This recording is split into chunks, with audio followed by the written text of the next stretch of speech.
Hello everyone. రీసెంట్గా central government వాళ్ళు 70+ age ఉన్నటువంటి పీపుల్ ఎవరైతే ఉంటారో వాళ్ళకి ఫ్రీగా హెల్త్ ఇన్సూరెన్స్ని ప్రొవైడ్ చేస్తున్నారన్నమాట. సో ఆ స్కీమ్ గురించి కంప్లీట్గా నేను ఈ వీడియోలో డిస్కస్ చేస్తున్నాను. సో ఈ వీడియో అనేది మనకి ఎడ్యుకేషన్ పరంగా ఎగ్జామ్ పాయింట్ ఆఫ్ వ్యూలో కూడా ఇంపార్టెంటే.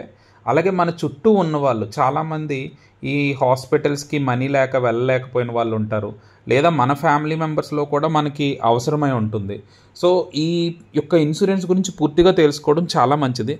సో దీని గురించి కంప్లీట్ డీటెయిల్స్ అయితే ఈ వీడియోలో చెప్తున్నాను, కాబట్టి మొదటి నుంచి చివరి వరకు మీరు వీడియోని వాచ్ చేస్తే మీకు ఫుల్ క్లారిటీ అయితే వస్తుంది.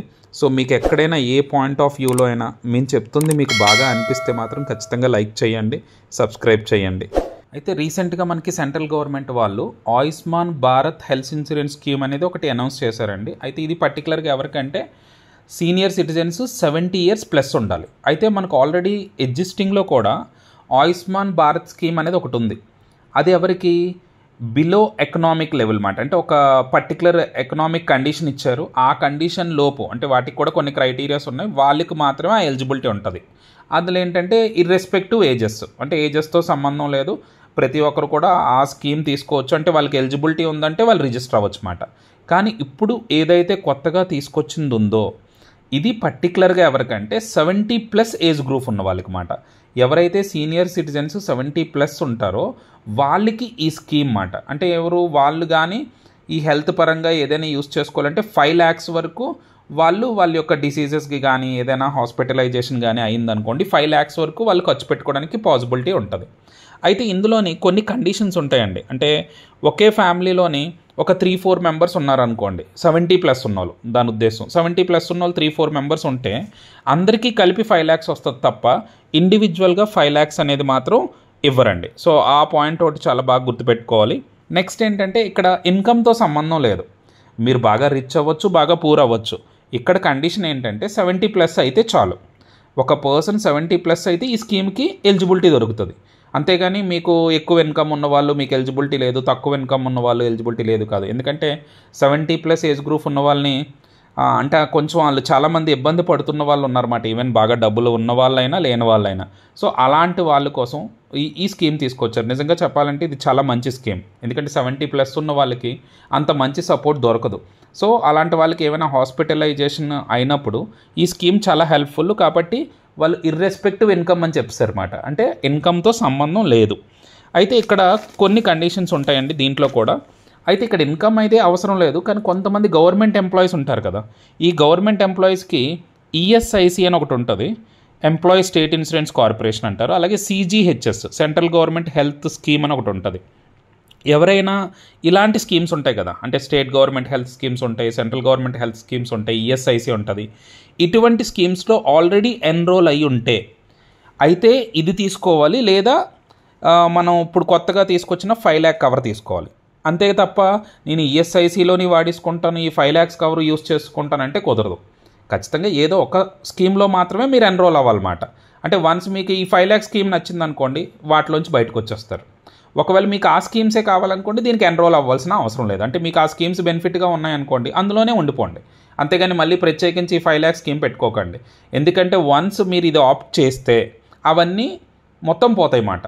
సో అందుకని మీకు అవి బాగా ఉన్నప్పుడు ఈ స్కీమ్లోకి ఎంటర్ అవ్వాల్సిన అవసరం లేదు. ఇది ఎవరికంటే నేను పర్టికులర్గా చెప్తుంది 70+ ఏజ్ గ్రూప్ వాళ్ళకి మాత్రమే ఈ స్కీమ్, అది మాత్రం గుర్తుపెట్టుకోండి.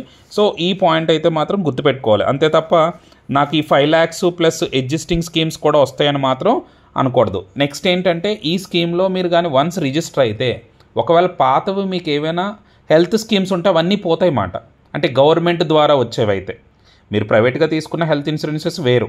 సో గవర్నమెంట్ ద్వారా వచ్చే హెల్త్ ఇన్సూరెన్సెస్ ఏవైతే ఉన్నాయో ఒకవేళ దీన్ని ఆప్ట్ చేస్తే ఓల్డ్ ఆప్షన్ పోద్ది, మళ్ళీ మీరు ఓల్డ్ ఆప్షన్ కావాలన్నా రాదన్నమాట. అందుకని మీరు ఒక్కసారి రిజిస్టర్ అయ్యేటప్పుడే ప్రాపర్ డెసిషన్ తీసుకొని మీకు ఏది కావాలంటే ఆప్షన్లోకే ఎంటర్ అవ్వాలన్నమాట. అది చాలా ఇంపార్టెంట్ పాయింట్ అండి. సో ఈ స్కీమ్ ద్వారా ఏంటంటే మనం ఎప్పుడైనా రిజిస్టర్ అయ్యామనుకోండి, వాళ్ళకి 1 rupee కూడా పే చేయవలసిన అవసరం అయితే లేదు. సో మీరు ఎప్పుడైతే ఈ హెల్త్ ఇన్సూరెన్స్ స్కీమ్లో రిజిస్టర్ అయ్యి మీకు రిజిస్ట్రేషన్ కంప్లీట్ చేసుకున్నారో ఆ Day 1 నుంచి మీకు ఈ 5 lakhs అప్లై అవుతుంది అన్నమాట. అంటే ఏంటి, ఈరోజు మీరు స్కీమ్లో కంప్లీట్గా మీకు ఎన్రోల్ అయిపోయారు అనుకోండి, రేపటి నుంచి దాన్ని ఆ కార్డ్ని యూస్ చేసుకోవచ్చు మీరు. అంటే ఏంటి, వన్స్ మీకు హెల్త్ ఇన్సూరెన్స్ స్కీమ్లో కానీ మీరు ఎంటర్ అయితే ఇమీడియట్గా యూస్ చేసుకోవచ్చు. అలాగే మీకు ఓల్డ్గా ఏమైనా డిసీజెస్ ఉన్నాయనుకోండి, అంటే ప్రీ మెడికల్, అంటే ఇప్పుడు ఈ స్కీమ్ తీసుకోకముందే మీకు కొన్ని ఇల్నెస్లు ఏమైనా ఉన్నాయనుకోండి, వాటికి కూడా ట్రీట్మెంట్ చేసుకోవచ్చు. ఇప్పుడు జనరల్గా ఇప్పుడు మనకి ప్రైవేట్ పాలసీస్ ఉంటాయి, హెల్త్ ఇన్సూరెన్స్ పాలసీస్. మీరు పాలసీ తీసుకున్న తర్వాత 12 months తర్వాత అప్లై అవుతుంది, 6 months తర్వాత అప్లై అవుతుంది, లేదా 2 years తర్వాత, ఇలాగా కొన్ని రూల్స్ ఉంటాయి అన్నమాట. అంతేగాని ఈరోజు హెల్త్ ఇన్సూరెన్స్ పాలసీ తీసేసుకున్నారు కదా అని రేపటి నుంచే దాన్ని క్లెయిమ్ చేయడానికి అవ్వదు ప్రైవేట్ ఇన్సూరెన్సెస్ అయితే. కానీ వీళ్ళు చెప్తుంది ఏంటంటే, ఎవరైతే 70+ ఉన్న వాళ్ళు ఈ హెల్త్ ఇన్సూరెన్స్ పాలసీ తీసుకుంటారో వాళ్ళు వన్స్ రిజిస్టర్ అయిపోతే ఇమీడియట్గా నెక్స్ట్ డే నుంచే వాడచ్చు. ఆల్రెడీ ప్రీవియస్గా వాళ్ళకి ఏమైనా ఇల్నెస్లు ఏమైనా ఉన్నాయనుకోండి, ఇష్యూస్ ఏమైనా ఉన్నాయనుకోండి, మెడికల్ ఇష్యూస్, వాటికి కూడా ట్రీట్మెంట్ చేయించుకోవచ్చు మాట ఈ 5 lakhs తోటి. సో ఈ విధంగా చూస్తే ఇది చాలా మంచిది. ఎందుకంటే ఇప్పుడు 70+ ఉన్నారంటే కొన్ని ప్రాబ్లమ్స్ ఉంటాయి. సో వాటిని ఇమీడియట్గా వాళ్ళ హాస్పిటల్కి వెళ్ళి క్యూర్ చేసుకునే పాసిబిలిటీ దొరుకుతుంది. కాబట్టి ఈ స్కీమ్ అనేది చాలా మంచి స్కీమ్ అండి. సో దీన్ని ఎప్పుడు కూడా మీరు మిస్ అవ్వకూడదు. అయితే ఈ స్కీమ్కి మనం ఎలా రిజిస్టర్ అవ్వాలి, అది కూడా మనకి ఇంపార్టెంటే కదా. సో రిజిస్టర్ అవ్వడం కూడా మీరు బాగా నేర్చుకోవాలండి. సో ఇక్కడ రిజిస్టర్ అవ్వడం ఎలా అంటే, మెయిన్ మీకు కావాల్సింది mobile number, Aadhaar number. So mobile number enter చేస్తారు, ఓటీపీ వస్తుంది. సో ఓటీపీని ఎంటర్ చేసిన ఆధార్ నెంబర్ అడుగుతుంది. ఆధార్ నెంబర్ కూడా మీరు ఆధార్ నెంబర్ని కూడా ఎంటర్ చేస్తారనుకోండి, మళ్ళీ ఆధార్ నెంబర్ లింక్ చేయమని ఓటీపీ అడుగుతుంది. సో ఓటీపీ కనుక కొడితే వన్స్ మీకు ఫస్ట్ రిజిస్ట్రేషన్ అయితే కంప్లీట్ అయిపోద్ది. అలాగే అయిపోయిన వెంటనే, అంటే మీరు ఏ స్కీమ్కి ఎన్రోల్ అవుతున్నారో అక్కడ అడుగుతుంది అన్నమాట. సో సీనియర్ సిటిజన్ స్కీమ్ అని మీరు ఎన్రోల్ అయిన తర్వాత నెక్స్ట్ ఈకేవైసీ ప్రాసెస్ అయిపోద్ది. ఈకేవైసీ ప్రాసెస్ అయిపోయిందనుకోండి, మీకు నెక్స్ట్ ఏం అడుగుతుంది అంటే మీ ఫోటో అనమాట. అంటే ఆన్లైన్లోనే ఫోటోని క్యాప్చర్ చేయమంటుంది. అంటే డైరెక్ట్గా మీరు క్యాప్చర్ చేసేయాలి, ఫోటో అక్కడే క్యాప్చర్ చేసి దాన్ని అప్లోడ్ చేసేయాలి. అలాగే నెక్స్ట్ మీ ఫ్యామిలీ మెంబర్స్ ఎవరైతే ఉన్నారో అందరి డీటెయిల్స్ ఇవ్వాలి క్లియర్గా, విత్ రెస్పెక్ట్ టు ఏజ్. ఎంతమంది ఉంటే అంతమంది, ఎందుకంటే ఎటువంటి ఫ్రాడ్స్ జరగకుండా ఉండడం కోసం అన్నమాట. ఇలా వన్స్ మీరు ఇచ్చేసిన వెంటనే మీ ప్రాసెస్ మొత్తం కంప్లీట్ అయిపోద్దండి. ప్రాసెస్ వన్స్ కంప్లీట్ అయిపోతే మీకు ఆటోమేటిక్గా ఈ ఆయుష్మాన్ భారత్ కార్డు ఏదైతే ఉందో హెల్త్ కార్డు, అది జనరేట్ అయిపోద్ది. మొత్తం ఈ ప్రాసెస్ అంతా జరగడానికి రఫ్లీ 15 minutes పడుతుందండి, అంతకంటే ఎక్కువ టైం అయితే పట్టదు. సో మనం ఒకవేళ ఇది రిజిస్టర్ అవ్వాలంటే వాళ్ళ యొక్క పర్టికులర్ వెబ్సైట్ ఉంటుంది అన్నమాట. సో త్రూ వెబ్సైట్ ద్వారా వెళ్ళొచ్చు, లేదా ఆయుష్మాన్ యాప్ అని ఉంటుంది.